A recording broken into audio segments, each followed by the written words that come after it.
And you too, and you speak French or a little bit? J'ai étudié à Paris pour 3 mois à la université avec Stanford. Which university did you go to? It was called ESEP. It was in Paris, and it was Oh electronic. yeah, Yeah, the area is pretty nice actually. I know the school, and yeah. I've been in front of it basically. I seem to remember it was like near Tour Montparnasse. Yeah, Yeah, yeah, it's like the posh area of Paris. yeah, yeah. It's It's like fun. it's a posh area. Have you been to Paris, Daniel, or never? I've never been to Paris, but I was briefly like on the border of France, which had, went to a restaurant and that was it. So we were in and we were out, like near the Switzerland area, and then Oh, okay. uh, so That's cool. And but you lived in Switzerland. You live in Switzerland or never? Or no? Just oh no, visiting? I was visiting a friend. I was visiting a friend and Okay. traveled around Switzerland, but France was right there. We just crossed the border, which was easy, honestly, back then when we did. I don't know how easy it was to cross. It's the same. I don't think it has changed. Okay, so there's no border control or anything like that, that's good. Yeah. But yeah, no, thanks for being on the podcast. You reached out and wanted to be on. We've been running this podcast just to give you some context. We're recording, but we've been running the podcast for years. We interview honestly Stanford professors, entrepreneurs, like musicians, over the last several years. I know you have a really interesting story. You went through Y Combinator, like I did. I came from France, but maybe you could just tell us a little bit about yourself, like what is your startup, what you're looking to build, a little bit about your history, just to kick things off, and then maybe Greg, you could also give it a quick intro of yourself as well. Oh yeah, great. Well, so nice to meet you, Nicolas, and welcome to America.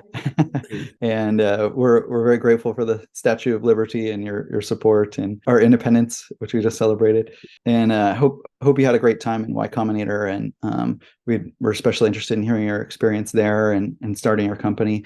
I feel like we're so close. We share so many like commonalities and like where we live. So the idea behind our podcast is just to like interview successful people and learn about their stories and try to find like lessons that others could apply in their lives to be more successful and more fulfilled. And I've known Daniel for many years, and we've been running this podcast for like over 6 or 7 years now.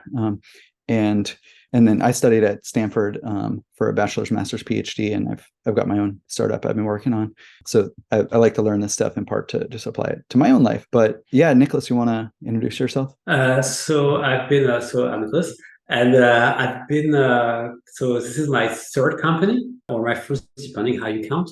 I started basically creating businesses just after high school, I would say, and initially I was very, very bad at it. And by actually trial and error, I got not too bad at it, and it worked out. And then I went to YC, and that's kind of how I got to know the area. And that's basically how I ended up moving here. It's kind of it's kind of I guess a normal story, or yeah, that's how I would say. I know France. I guess I'm assuming you grew up in France, right? Yeah, So correct. are there a lot of entrepreneurs there? Is it entrepreneurial? Is it a place to like be entrepreneurial? I know there's a lot of like, I would say shops. I hear that there's like amazing coffee there, amazing coffee shops, like amazing like, restaurants and that sort of thing. Entrepreneurs in software, like your first company, this is your third company, right? So like you're in software. Are there a lot of software entrepreneurs there? Like what made you even start a company? Was it like someone around you? Was it the French ecosystem? Like what was that? So there are a lot of things to unpack here. So let me first answer for the French ecosystem. It's actually starting to get big. There is like a big there are like lots of people trying to do that, and during my time it moved from kind of something you do when you're kind of on the fringe of society to something that if you're out of Stanford you're going to do. So you're going to start to build a business now. So it's actually I would say now pretty big. They're saying that directly they're kind of generates like 1 million employment. So it's actually pretty big now. It's an important sector. We'll see how things evolve. with the downturn now, so I don't know. And now on my side, it was very, very simple. Like I actually needed to pay the rent. That was really my reason. Like in France, basically France is a very classist society. So if you're in the wrong, if you're kind of identified from the wrong social class, it's very, very hard to get a job, and it's very hard to get an employment. If you don't have an employment, you can't get a home. But to get an apartment, to get a job, you also need a home. So there is a lot of catch 22 here to figure out. And basically, nobody wanted to hire me, but they were all willing to give me money to fix some other problems. So that's how I got started. But I would have come from, I guess, a little nicer backstory. Probably I would have just joined one of the big corporation, and I would still be there. It's really contingent, and it's really what people do. At least in my case, where you really have no better option. So it's not like something you're going to do to accomplish yourself, to kind of do whatever thing. It's really like nobody wants to hire you. But because you have, there is one element of context missing is you have this lifetime employment, as you say here, which is actually not very true, but employing someone is kind of a big deal in France. So when you're going to hire someone, you want to make sure that person is going to work out, because it's very hard to terminate an employment. It's possible, but it's not good, and people don't like it. So because of that, nobody's going to take a risk on you unless you're kind of known quantity. Even now, it's very hard for me to find a job in France, actually.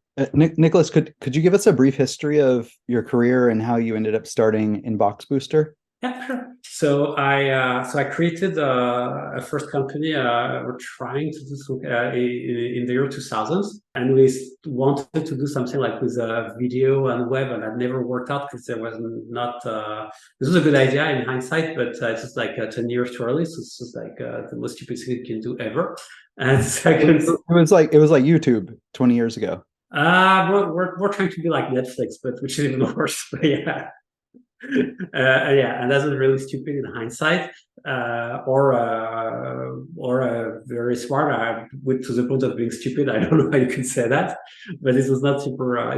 So we ended up building websites for customers, and then we moved, and then this failed spectacularly. And in France, when you have a business that fails, it's kind of a big deal. You have to go through a bit of a trial and all that, so you have to really, it's complex. And then I had to, and then I stayed at Nuclear for a couple of years. That's where I actually learned about email. And then I kind of, and then I moved out to Austria for a startup.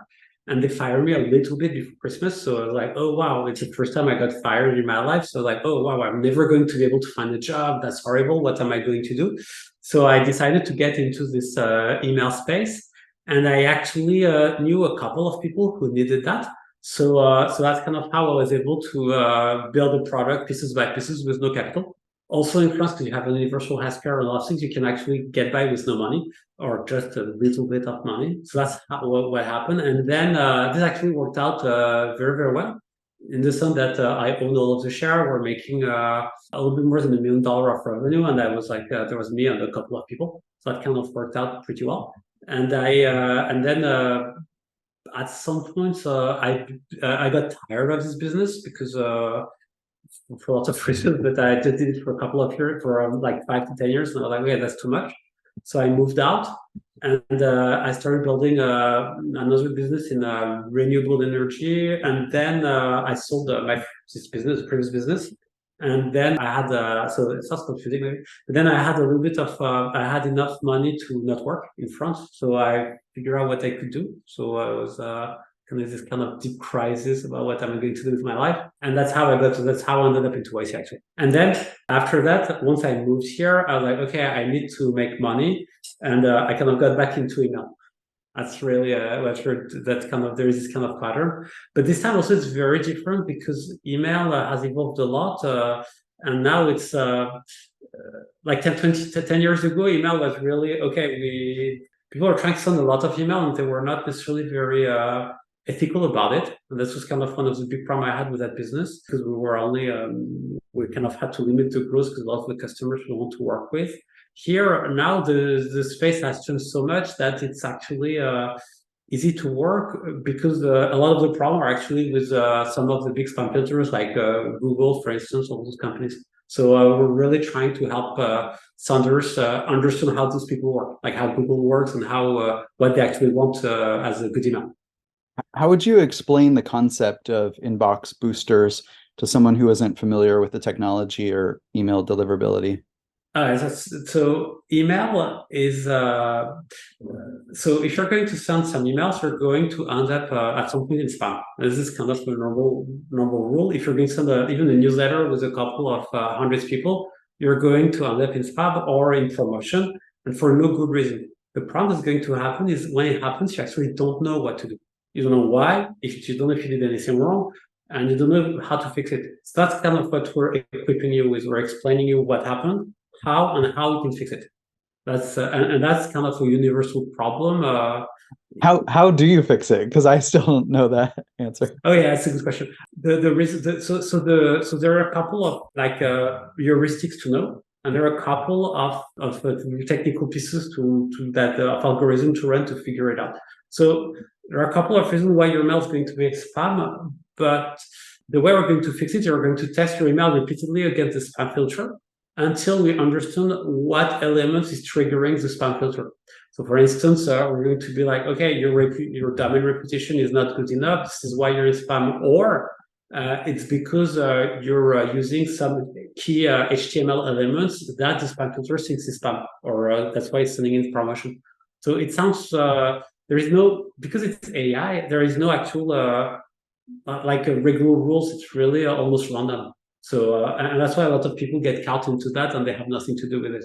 When you do the repeated tests, is that just simply like you're sending an email to yourself, like your own Gmail, and be like, oh, it hit spam. Oh, it didn't. Or what are some methodologies for that? That's roughly the idea. That's exactly what you're saying. It's exactly this idea, except with a lot of complexities behind it. But that's kind of the key idea: is you're going to send yourself an email and change a couple of bits of the element and following a decision tree, you're going to know exactly what's triggering spam. Then one of the problem you're having is if you send too often the email, for instance, the spam filter will get trained, and then you will not have actual good results. So there are a lot of kind of complexity that makes it very hard to do in practice. But the key idea is exactly that. But how are those how are those guys working? Have you researched that? Like, do they have like kind of training data or whatever, and they're looking for parameters? Have you researched how the AIs are trained and created? For the spam filters, oh yeah. So the way they're built is they're built to maximize page view. So first of all, they have two jobs. The first job is to remove all security risk. So that's and the second job is they're going to remove unwanted email, and that works. The thing works at two levels. The first one is if somebody's, for instance, going to mark your mail as phishing, they're going to kind of put a warning on all emails until they figure it out. So they have this kind of very fast reaction for that first layer. And for the second layer, which is really what you want to receive, you have a little bit more time, but it's the same idea. They're going to look at the signal, what they call the signal. So are you going to open your email? Are you going to delete that email without reading it? Or if everybody's going to do that like that, what happens if the spam filter move it to spam a little bit? Do they send a lot? Is it the same pattern and all that? So they kind of look at everything and they make this kind of decision. And what's actually very sophisticated is they're going to make a certain set of decisions, but the next day they might revert and change them very easily. So they're kind of retraining themselves all the time.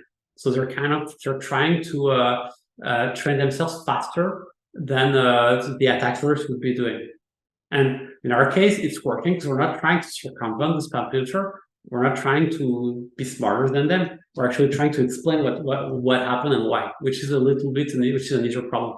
Because our customers are not doing bad things. They're not trying to get credit card numbers and all that. So that's much easier because the spam filter will not iterate and change itself very fast. What are your reports to your customers look like as far as like proving to them that you did the work and you're not just being arbitrarily, but you have a methodology kind of behind your. So the reports is really so there is a list of the attack points for checking.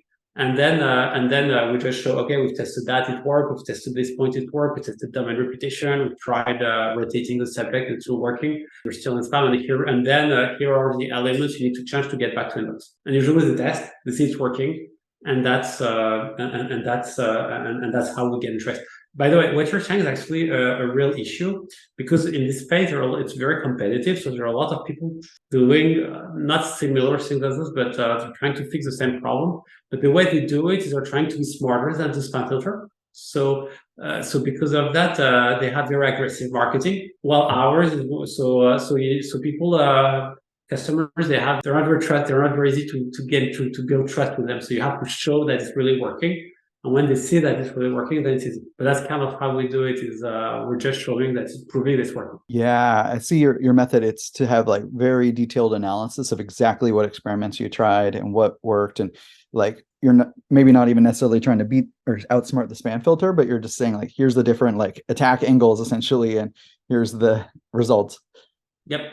But even that, they still don't trust that. They really need to test that things are working. And once we kind of have this trust, it's very hard in the space, because so the real one of the originality of our approach is we're not fighting the spam filter. And I don't think this is something you can really win, and it's not really a good thing to do. What we're really doing is by explaining why you're in spam, usually this actually is enough for people to fix their problem. Because they all want to be in inbox, so you should tell them, hey, you're sending a newsletter, and it's because you're emailing people who don't want, who you shouldn't. If you're able to kind of tell them, okay, here is how you run your newsletter, then they're going to do it. If they see that working, then it's okay. That's one of the things, one of the recommendations we're going to do. Some other times we're really going to say, okay, you need to remove a character in your URL, because that's what's sending you to spam. So kind of this is really random. It goes from very almost strategic recommendation, but again, if you tell that to customers, they know what to do, to very, very specific one, very specific ones. But the point is, it's hard to gain trust, and what's because but again, if you explain why, people are actually receptive, and so we basically assume that our customers are nice people. So I understand how AI would be on the spam filter side, that it's kind of like your opposition. You're trying to figure out how to overcome that or how it's working. But are you actually using AI in your own system, in your testing system? Or? Yeah, we have, but it's not the same. So we have an AI system to kind of tell us if you're in spam or not. So and this system also, so this combination of removing content and all that, it's basically, to think about from an AI point of view, it's the number of combination to try is really high. So you need to kind of short circuit it, and that's kind of how that's why we're using models and all that behind the scenes. But it's not critical in the sense that it's just this is kind of critical. Well, actually, it's reaching our cost a lot to do that. But it's not. Is it key to the product? That's a good question. Well, for detecting if you're in spam, it is key, because we're actually looking at. So if you're in spam, it's very easy to. If you're in spam, you're going to the email. What the email is going to, what your track, like pixel tracker for the outbounds and all that. All the signals that are going to be different. And what people are able to. So if you can, so with AI, we're able to catch them a little bit faster than everybody else because of that. So, and usually before they escalate into a big time problems. And now from a resolution point of view, it's I don't know where AI starts and the formal systems start, but it's kind of in between. Well, assuming you have SPF set up and DKIM and all that infrastructure, what about the contents of the emails? Like, have you seen, for example, patterns like shorter emails tend to be better, less like keywords that might trigger, or like less links, or those links like it's better? So first of all, this is really about Gmail, I guess, because Gmail is really what people email to. But there is no rules of kind of the thing. Like there is literally no rules because it's the spam filter will adjust. So whatever you do, you're going to learn from the reaction of your users. So every pattern that you're going to see is going to be alive for a little bit of time. So what we're doing is we're catching this pattern and we're saying, hey, either you've been caught into a pattern that has nothing to do with you, And in that case, you just change it and you're good. Or you've been the one creating the pattern, and then you need to change how your email. That's roughly how that looks. But the thing is, their AI converge or very, very fast. So if you send maybe 100 email, it will learn. And if you're actually sending bad email, it will learn. And it's really, really fast. So you're not trying to outsmart it. That's kind of what I want to highlight. It's very hard. Don't try to outsmart the AI. No, it's not a good position to be in, because if you're actually sending like, were you in spam, for instance, for some of your emails with your startup, or you never had that problem before? Oh, like, have I had problems with spam? Mm-hmm. Yes, absolutely. But what you're saying is it really requires constant monitoring, like, Yeah. because the AI is adapting, so you got to be sensing. So constant. So is that kind of how you approach your clients and say, like, hey, this is an ongoing problem for you. We got to provide this to you as a service, like as a constant. It's not like they can get one email template and then they're done, but it's like almost a daily like test. So that's exactly how we used to think about the business. And that's totally not what customer wanted, and that's not what we've seen on the marketplace. What happens really is most people will have problems a couple of times in their life. It's not going to be an ongoing battle unless you're actually on the verge of spamming. But if you're just using a little bit, if you're using email marketing or normal or just regular email, you're not going to win promotion or spam in general. It will happen maybe once per year or once every few years. So it's not an ongoing battle. It's really once in a while you'll be caught in spam, either because you'll be sloppy with your emailing procedures, or because somebody else who's sending something very close to you has been sloppy, and you have to kind of differentiate a little bit more yourself. Now, when it happens, then we have to monitor constantly, but we have customers, they're in spam, they pay us a little bit of money, they're not in spam anymore, and then stop paying us because they leave, which initially, I was like, oh, wow, I'm doing this SaaS, this is really bad for business if I have high churn. So I actually talked to the users, and they were like, oh yeah, it's working, so we're happy. So it's not only that, like in general, the system works. It's just like over the course of a lifetime, they're not good. A couple of times it will not work. How does it work on your end as far as like retaining customers and having enough, revenue to support operations? Like what's been the business model experiments you've tested? So I've tested SaaS type of business, which didn't work, which was not a success. And what really works is really this idea, like you have a problem, you pay us, we fix it. And when the problem occurs again, you pay us back. And for large companies, what we've seen also is that they've lost so much money with the problem, with this type of problem, that they're willing to pay us for monitoring and making sure that it doesn't happen again. But in general, it's there is a lot of people with that problem. Like not everybody will to pay to fix it, but everybody has that problem, and that's kind of normal, and it's going to increase. So we just ask for people to pay us when there is a problem, and that's kind of been the business model. It's not super simple, but it's been the most effective we found so far. So you're kind of like a troubleshooter, like you come in and fix it, like a plumber or something. Yeah, exactly. This is exactly the analogy where the plumber. Like the toilet's clogged and like we suck this out. And so are they paying you like per hour, or like the job gets done? And does that mean you have really high rates, like a consultant? No, we're paying. So they pay us $40. And they have this tool, and it will tell them why there is spam and what to do to get out. Now, sometimes it's not enough, and we have to, and then we charge kind of like a consultant, or we send them to consultants. But really, it's just the tool, and that's kind of in 90% of the cases, it's more than enough. Because what happens is really, again, you really have in this market, there is really there is like three businesses. There are like bad actors. There are like which you don't want to work with. There are people that are on the verge of spamming. So people for whom email marketing is very, very important, and so they're making most of their money. Like Groupon, for instance, is a company that if they can get a deliverability a little bit better, they will make more money. So they're going to monitor it and spend a lot of money to be sure that things are in line, and that there is no problem, and if they can tweak their emailing a little bit and send 5% more email, this is a lot of money for them. And there is everybody else who's just sending emails, and they don't want to be in spam, and they don't want to hear about it, they just want it to work. Like somebody, for instance, one of our customers is sending wedding invitations.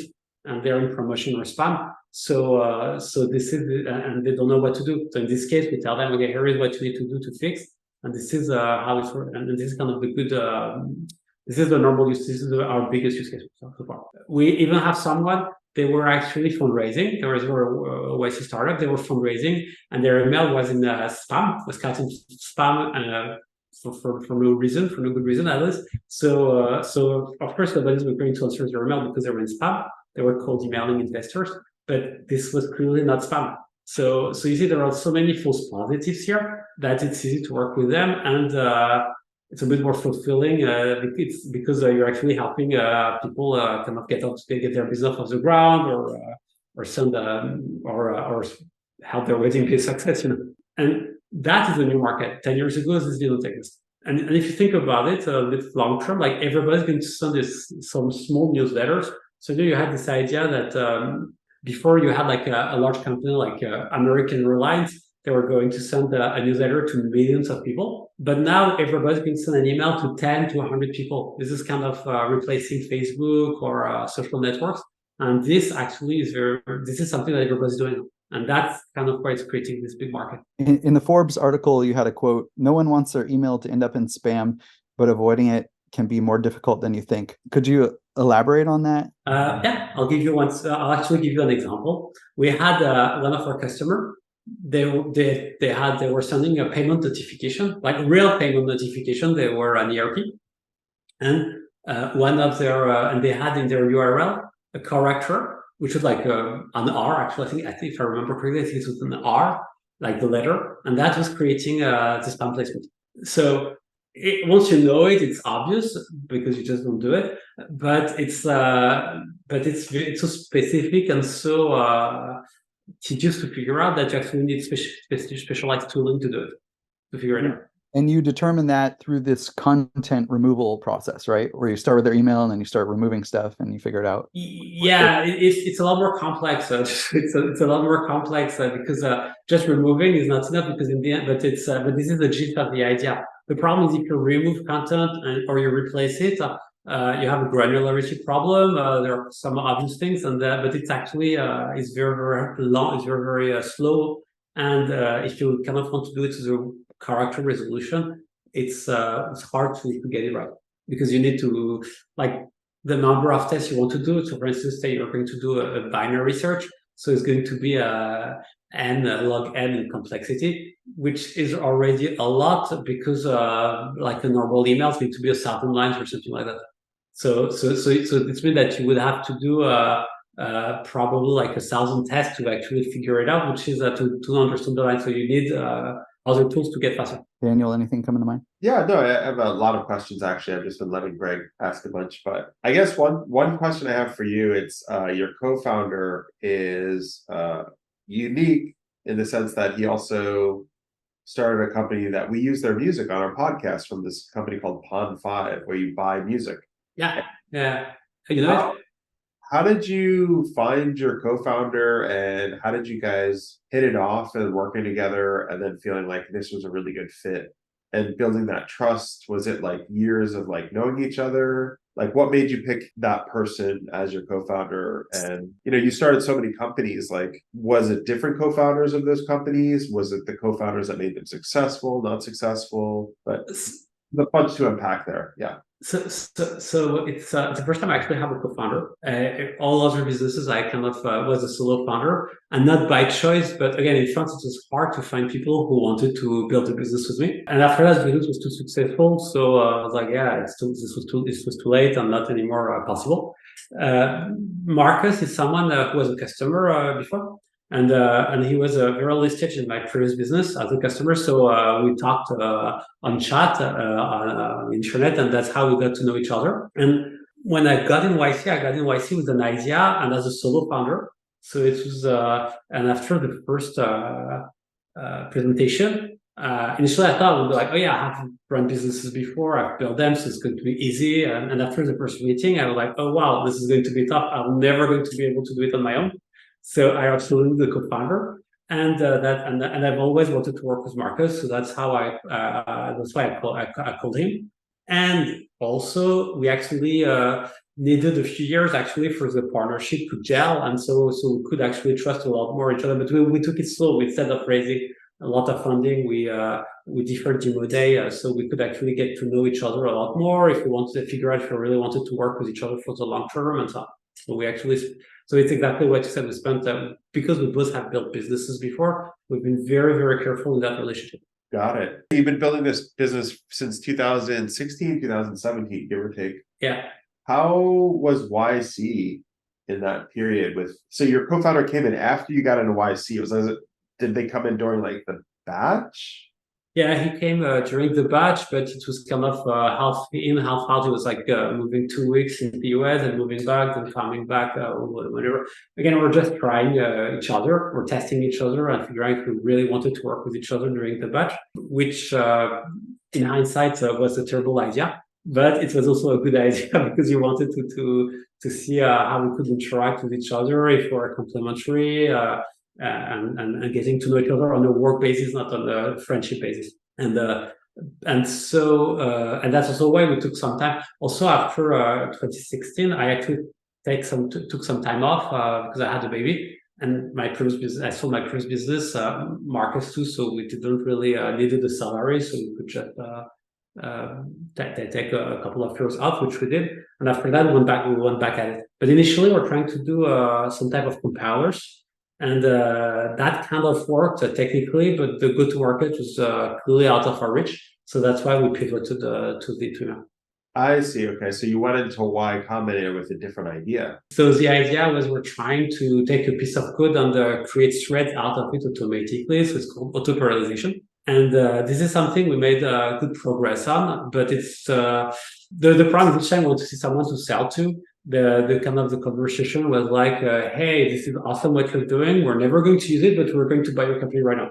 So after the first time, we're like, okay, something. How hard, so you went through YC with that idea, you're bringing in a co-founder. There was it sounds like a tumultuous time, like a lot of change, a lot of things happening. Like, did you and your co-founder say we're going to pivot and both agreed, AI inbox, smart AI, was that an idea that just came out of it, or was this something that you guys kind of took time after YC to figure out as the true calling of the company? No, what actually happened is a lot simpler than that. So we decided to get really serious about this business last year. So we moved to the US as soon as we could after COVID, because before we were blocked from relocating.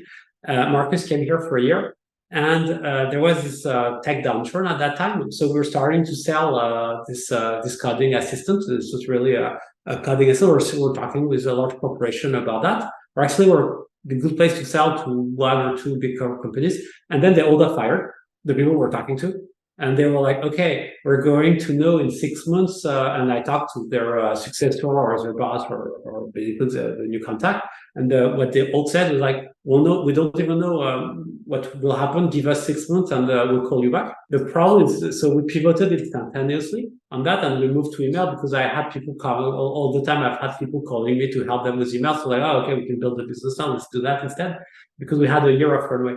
The irony, by the way, of that situation is I couldn't wait 6 months because I don't have the funding. But what we're building was kind of a competitor or the same type of thing that GitHub Copilot was. It was like a coding assistant for performance instead of helping you comment or figure or generating code. But it was code generation. So I totally didn't see that it would explode in the next 6 months. And I was this is a risk I'm not willing to take. So I'm going to pivot. We're going to pivot the business. We're both agreed on that. I don't know if I still don't really know if it was smart or stupid in hindsight, because GitHub Copilot was released at that. They just released it, and it wasn't. You could see that it was going to be big. Again, we were talking with our corporation for saying, so you could see that this category was going to get big, but we just didn't have the runway because the company has been around forever. It was impossible to raise funding, so we just pivoted. But this kind of works, so it's kind of so it's still very frustrating. And 6 months after, the people we talked to were still actually interested in using it, but we pivoted it. Got it. Okay, so pivoting, it sounds was slightly painful, but you did it. I guess so where do you see this AI with inboxes going? People say it's just AI is going to write emails to each other. You're going to have this spam detector, so it's going to detect AI spam bots. Like, is the world going to change drastically with AI in the sense that, an example would be like, okay, AI is looking at this company needs this widget. AI writes an email to this company, another AI bot scans it and says, yes, we need this widget. Like, there's going to be a lot of things that they don't want. Is this like crazy talk the way I'm talking? Like, is it just going to be AI driven? Like, no, it's actually not crazy, but it's almost how it's working already. That's kind of the point. It's exactly this is incremental right now. It's not revolutionary. This is exactly how it's working. You have your spam filter who's deciding if it's what you want or not. So, for instance, you probably received a lot of email for staff augmentation, hiring people in Central Europe and all that, and you probably move all of them to spam, right? So the Gmail spam filter is smart enough to figure out that you don't want to receive those emails, and they are going to send all of them to spam for you. Now, in this category, in this kind of set of all those emails, some will go to spam for everybody, and some others will just go to spam for you. So it's already the case. Like, if you're actually able to target well people, so you have a good ICP or who you're selling to, you will not go to spam because that's kind of how it's working already. And they have already very sophisticated AI to pick on the signals. So what they're really figuring out is, are you sending right emails to the right person? And if you do that, you're not going to be in spam. If you're not able to do that, you will be in spam. And that's roughly how it's working. So, for instance, if I want to sell a developer tool and I'm trying to email developers, they hate that. They hate email. They hate being sold to. They will all send it to spam. There is no way you can make it work, I guess. Now, if I'm selling to salespeople, they love to be sold to, so this works. So, and you have to do a lot more categorization, but you already have the data. People are very sophisticated about that already. And those companies like that, a lot of companies that have grown a lot, like Deal, like Rippling in the space, they've all done that through B2B email, through Cooler. They have actually dedicated team doing that. They have like there's people are actually engineers in some cases. So they're actually very careful already. They're very we have some of this is a third of our customers, by the way. So we know, so they are very sophisticated. They're doing a complex math to figure out who's going to like what and so on. So it's already happening. I saw that you raised $1 million back in April. Could you share your experiences fundraising and any tips for entrepreneurs who are preparing for a funding round? So first of all, we had a very hard time fundraising. It was very, very hard for us. Well, my tip actually would be to go to YC if you can, and fundraise from that, because they're going to teach you how to do that properly. That would be my first tip. And the second tip is it's a number game. So you just need to talk to a lot of people. And the third tip is there are metrics that you need to hit. They are not super complex. They're not very hard. You don't know what they are, but you need to be careful. You don't know what they are ahead of time. So you kind of need to figure it out on top of this number game. So if you talk to 50 people, they all say no. You need to wonder if you have the right metrics or not, but they'll tell you. So you kind of need to figure it out. The hard part here is the hard part here is you need to be both very confident and open to feedback, but in the opposite way as when you're selling. It's I'm not sure I'm very clear. So let me give you an example. If you're selling and somebody, and your customer or your prospect tells you, okay, I don't need that, this is something you absolutely should listen to. If you're, because kind of the default answer should be yes. In the default investor's answer should be no. And they don't really know why they're saying no, because they're not in that business. They're into business. They don't really care about saying no, and they're okay to pass a lot of good deals when they're going to say no. So the only information is going to be really when they say yes, which means that if you just have no, you have a problem, because you don't know if you need to test enough or not. So you should be very confident when you're fundraising, and at the same time you should be very careful because if it's not working, at some point you need to revisit what you're doing. But it's very hard to know. That's kind of the problem, and that's, I'm not sure if it's a tip, but it's basically if you're selling. Let me try differently. If you're selling, and people, you sell, let's say you talk to 10 people, and 9 of those persons tell you, I'm never going to buy that, I don't need it. You need to change something about your selling. What you're talking to, your product, or how you sell. For an investor, this doesn't really mean anything. And the key kind of idea is the investors are okay with false positives. because they're okay to pass on Google, they're okay to pass on Airbnb, but they're not okay to invest in Theranos, for instance. So they're going to be very careful about kind of the litmus test I have is, will I look stupid if I invest in this business, even if I'm right? And was it tough, like as an engineer, like to have that type of like kind of social connection outreach to investors? Like, what were some techniques that you used? I personally find that very difficult because like when I get a no, I get kind of emotional and like kind of hurt, rejected, and I have to like recover from that. And also, did you use your own like email blasting techniques to outreach to investors, or was it all like phone calls, or what were your so we did demo days, so it was much easier because we had like a list of investors who wanted to talk to us. So they all had like their questions and they had the check boxes. So you just needed to fill the check boxes, and if you add them their check boxes ahead of time, then it was a bit easier. So that was much easier. Your demo day was like 2016 though, right? But that's actually last year, or I mean, but that's how but we built a relationship with investors, and that's how that's basically how we did it because we also it's much easier when you did YC. But really, an investors, I'll actually to answer to what you said. An investor's default answer is no. This is normal. The really abnormal thing is when they say yes, and they're very careful into how they say yes. The way it's going to work when you invest. The investor is going to write a memo. They're going to explain why they think this business is going to work out. So to think about it, they don't need to explain why it's not going to work out. If it's a no, they are not accountable to anybody. So they're only accountable to their bosses or their team if they say yes. So I mean that they're always going to say no because for a lot of reasons that they don't care, and it doesn't matter. It's only when they say yes that you get information, which means that if you only have no, it's very hard to know what to improve on. And but that's the default answer because that their business is to say no 99% of the time, and there is nothing wrong with that. You just it's hard to not get affected by it, but again, it's really their job. Did you consider just not even trying to get investors and just bootstrap it and like operate off savings? Because your business isn't really like, you don't need to make a large language model, like something really expensive. You could have just dove straight into contacting clients and everything, right? So that's what we did. That's what we did in my previous business, and it has a lot of drawbacks. I mean, it has good sides and drawbacks, and I didn't want to do that. I wanted to move on to venture-backed business with investors. And the reason for that is with my previous business, we kind of hit a point, which was kind of a soft spot for me because it was profitable. I was making a good amount of money. There was not a lot of work to do. And I was really the only shareholder. So like, okay, why would I actually want to get bigger? Because it's kind of a soft spot. And so the problem you have here is when you hit this kind of sweet spot, sorry, this is the word, the sweet spot, then you need someone, I guess, investors or people with a different point of view to talk to you and kind of raise a conflict, which is like, okay, I understand you need to break, go on vacation and come back in 2 to 2 weeks, and you need to grow this business because that's what you're here for, or you sell it. But at some point, you need someone to defend the capital point of view, the point of view of the capital. And if you don't have that, you'll always have the labor point of view, which is not enough. So you need this kind of creative conflict. That's kind of my takeaway from having bootstrapped a business.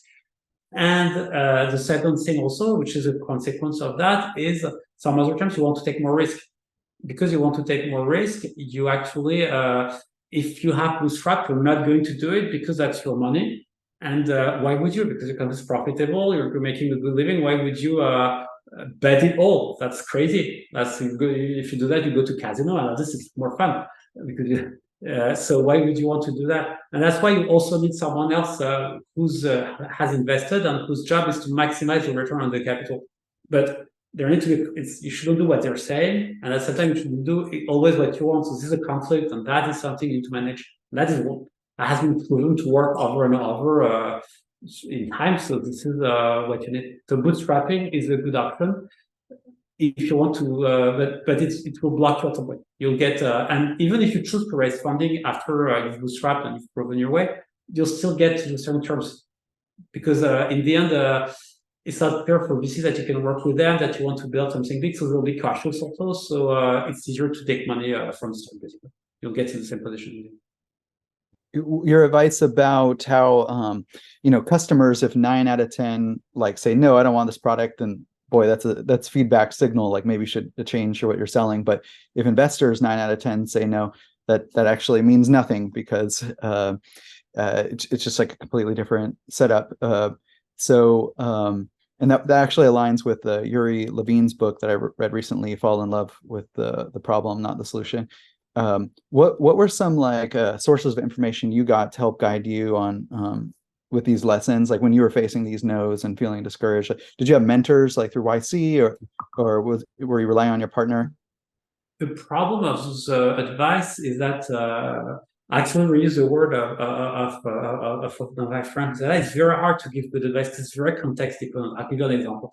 This sentence, I say 9 times out of 10, that would depend who you're talking to. Are you talking to people you've barely met? Are you talking to custom prospect you actually have a good relationship with, and so on? So the ratio will change depending on that. So it's very, very context dependent. It's very hard to give good advice. And also, a lot of those advice are obvious in hindsight once you've gone through that, but ahead of time, you have to read them for yourself.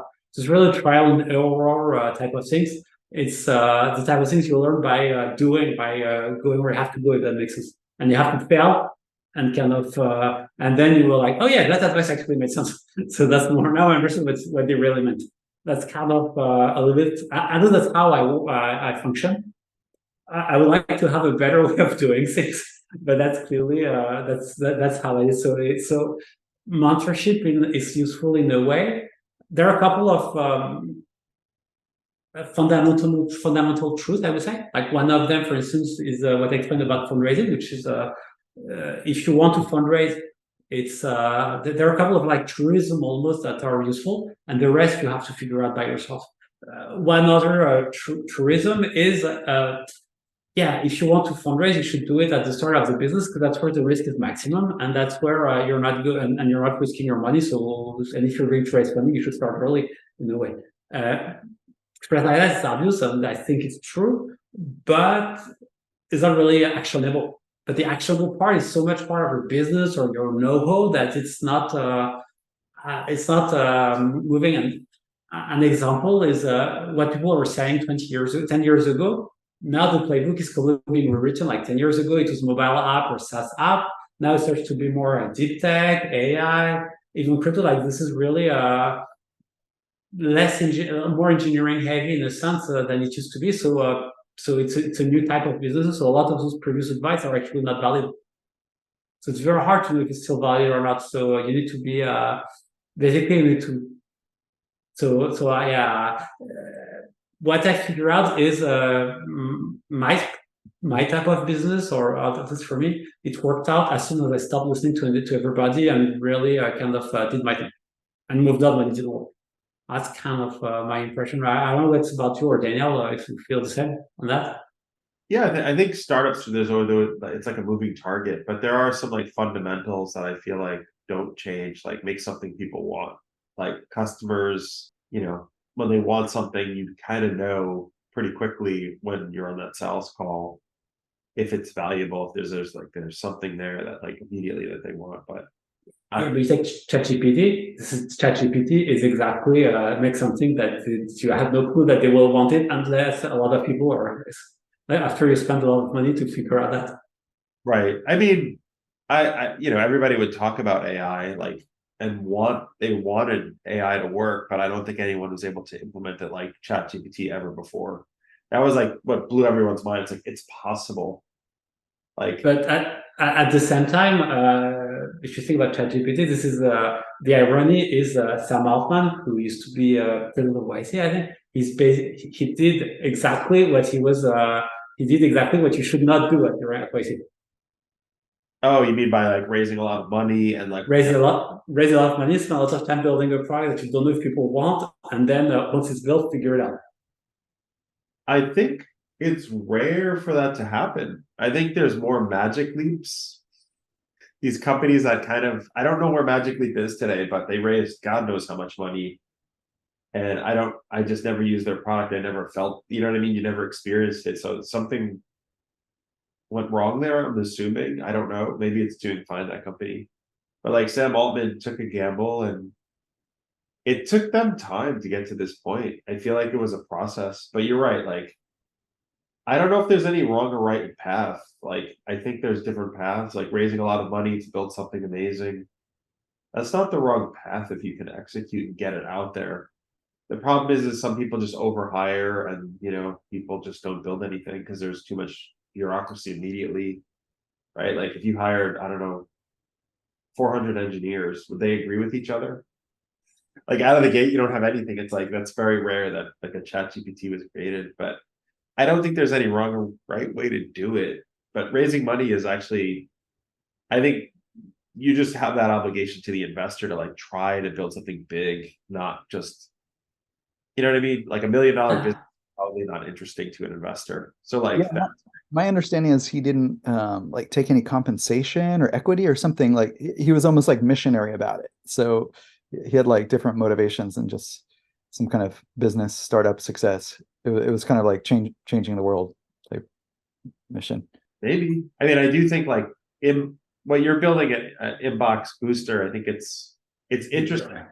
The world is going that way. It's clear to me like the idea you have is like very apparent, and it's like someone's gonna do it. Why not you? Right? Like it's very apparent to me like, spam comes in every day to everybody's inbox. And I don't know, your idea like really makes immediate sense to me. So I'm like, makes a lot of sense. AI is going to get to a really interesting place. It's going to be fun to see like what you build, honestly, like long term. Because like if it gets to that point where it's like, hey, this looks like spam, but it's a party you might want to go to. I wish my email would just like do that instead of, throws a lot into spam. That's like, you may kind of want to see some spam sometimes. It sounds really silly, but it's like some of this stuff is kind of useful. I don't know, one out of every three. But again, this is really how it's working already. It's just that it's really how it's working. Like this is really how this pop culture works at Gmail. This is what they're get. They could do exactly what you described. The only reason they're not going to do it is because it's computationally intensive. So they're kind of putting people in buckets. So they're putting. They're going to say, okay, that person's on, for instance, a party invitation. To your example, is to people who don't care. So I'm not going to do it. But oh yeah, actually, everybody. Like 10% of those people have actually subscribed to the invitation. This person is not, so this person that this email is wanted. That's roughly how it's working. So they're already doing that. This is already exactly how it's working. And that's how people grew to, that's how Rippling or Deal grew to making several hundreds of millions of revenue by spamming, in a way, people who could be interested. But they did it in a respectful way. I hope I'm not working with them, so I don't know. But they did it in a way that makes sense and that allowed the spam filter to get it. Right. So to get through the spam filter, but they're not.